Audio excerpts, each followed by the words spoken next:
الله الرحمن الرحیم حامدا ومصلیا. یو محترم ورور پوښتنه کړې ده، وایي ملګري راټوله چې ملایان وایي چې سړی د کوروالۍ په وخت کې بسم الله ونه وایي هغه اولاد حرامي راځي. دی وایي ما خو په ټول عمر دا بسم الله نه ده ویلې، نو دا به څنګه وي؟ او ما ته دی وایي ځان ډېر بد ښکاره کېږي. محترم وروره، اسلام ډېر یو سپېڅلی او صفا دین دی، او د اسلام په راتللو سره د جاهلیت په وخت هغه ټوله بې شرمۍ، هغه ټوله بې حیایي د منځه تللي دي. اسلام موږ تاسو ته ښایسته ده او روا کړې ده، او د هغه دپاره بیا خپل آداب شریعت ټاکلي دي چې د کوروالۍ آداب بلله کېږي چې په دغه شکل په دغه آدابو سره باید چې مسلمان د خپلې مسلمانې بیبي سره کوروالي وکړي. محترمو مسلمانانو، غواړم چې دغه موضوع ته لږ څېړنه ورکړم چې زموږ دواړه طبقه او نوې طبقه هغه د دې سره اشنا شي. اول آداب د کوروالۍ دا دی چې کله یو خاوند د خپلې نوې بیبي سره یو ځای کېږي، یعنې در اوسه دوی سره لیدلي نه وي، نوی واده وکړي، نو د دغه ځوان لپاره دا پکار د سنت طریقه دا ده چې اوله پلار دې د خپلې بیبي د تندي ویښتان ونیسي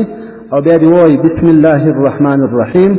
او بیا دې د هغه وروسته د بسم الله وروسته دې بیا دا دعا ووایي اللهم إني أسألك خيرها وخير ما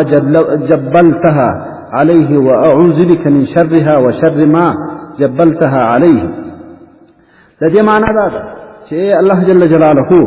زه له تا څخه خیر د دغه ښځې غواړم، په عاداتو کې د هغې له تا نه د خیر سوال کوم او له شره د هغې څخه پناه غواړم. دا دعا به ووایي. او دویم آدب چې دی هغه دا دی چې د کوروالي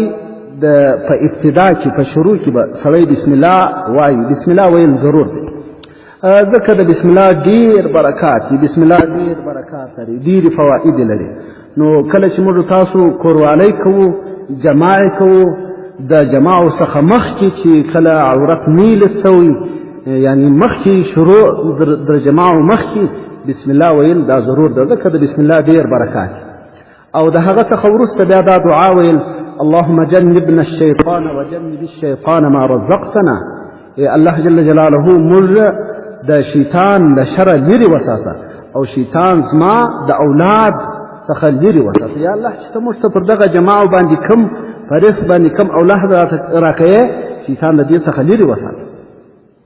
نو دا دعا به سړی وایي. نو بسم الله ویل ستا وروره، بسم الله به سړی وایي ضرور به وایي، ځکه په بسم الله کې ډېر برکات دي. کم کار چې په بسم الله سره وشي، پرون هم دا خبره موږ وکړه چې د جماعو په سر کې بسم الله ویل دا چې شته سنت. او دریم آدب د کوروالۍ دا دی چې د کوروالۍ په وخت کې به، یعنې د جماعو په وخت کې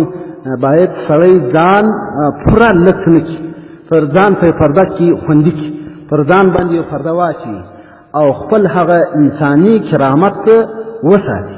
ځکه جناب نبی کریم صلی الله علیه و وسلم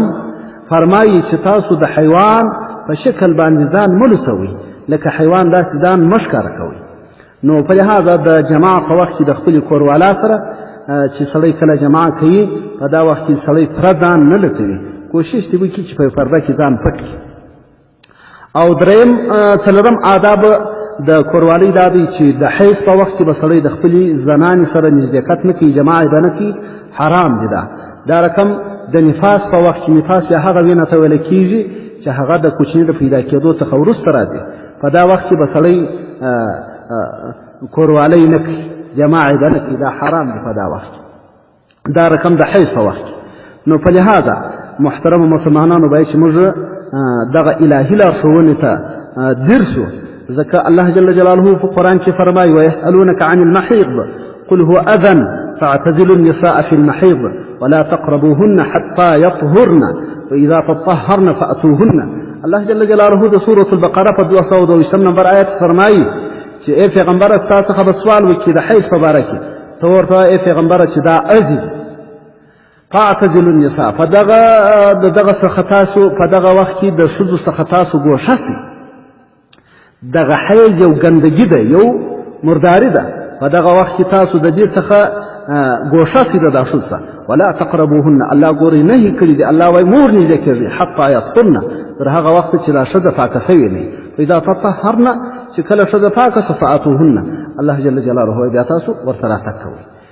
پنځم ادب د جماع دا دی چې سړی به د خپلې بیبي سره د شا د خوا څخه یو ځایوالی نه کوي ځکه دا هم ډېره سخته ګناه ده بس ګورئ الله جل جلاله وایي فاتو حرثکم انا شئتم الله جل جلاله وایي تاسو خپل د کښت ځای ته راځئ انا شئتم یعنې کیف شئتم څنګه چې ستاسو خوښه وي اوس هغه ځای چې هغه یو ځای وي هغه ځای ته راتګ که د شا د خوا وي که د مخ د خوا وي که د بغل د خوا وي که په ناستې که په ولاړې په هر ترتیب باندې چې وي اجازه شریعت ورله ورکړې ده خو لیکن د هغه یوه ځای څخه ماسې او په بل ځای کې چې د شا خوا ده چې د لویو ګنګیو لار ده په د دغه خوا څخه راتګ کول د خپلې زنانې سره دا عظیمه او ډېره سخته ګناه ده نو ګورئ د جماع په آدابو کې یو دا دی چې سړی به د خپلې بیبي سره د شا د خوا څخه یو ځایوالی نه کړي یعنې چې هغه ځای بدل کړي ګورئ د غیر د شا د خوا څخه که سړی دا عمل وکړي په هغه ځای معلوم ځای وي چې هغه د کښت ځای وي نو هغه څه تاوان نه کړي په لحاظه د دې څخه زموږ مسلمانان باید چې ځان وساتي ځکه نبي کریم صلی الله علیه و وسلم فرمایي چې هغه څوک ملعون دی چې د خپلې ښځې سره د شا د خوا څخه چې هغه د ګنګیو د راوتلو ځای دی د هغه سره جماع کوي پیغمبر علیه الصلاة والسلام وایي دا لعنتي دی پر دې باندې د الله لعنت دی دا حدیث امام ابو داود او امام احمد دواړو را نقل کړی نو په لحاظه د دغه لعنت څخه ځان وساتئ ځکه دا د هغه قوم لوط چې الله جل جلاله مځکه ورباندې چپه کړه مځکه یې پورته کړه او اسمان ته چې ورسېده بیا سرچپه کړه جبرایل علیه الصلاة والسلام او د الله په غضب باندې ګرفتاره سو هغو هم دغه عمل کوي شپږم آداب دا دی چې د خپلې بیبي سره جماع کول دا یو راز دی چې د دغه راز ښکاره کول و بل چا ته ویل و بل چا ته کیسه کول دا یو بدترینه او سخترینه ګناه ده او لویه ګناه ده الله جل جلاله دې موږ تاسو د دې څخه وساتي چې د خپلې بیبي حال به پر بیبانو خپلو ملګرو اشنایانو رفیقانو دوستانو ته وایو د دې څخه ډېر اجتناب وکړي الله دې ستاسو قدر وکړي حضرت ابو سعید خدری رضی الله تعالی عنہ څخه روایت دی چې جناب نبی کریم صلی الله علیه و سلم فرمایل دي چې د قیامت په ورځ به الله جل جلاله په مخ کې هغه سړی بدترینه درجه کې وي چې د ښځې سره جماع کول نه پس د هغه راز ښکاره کوي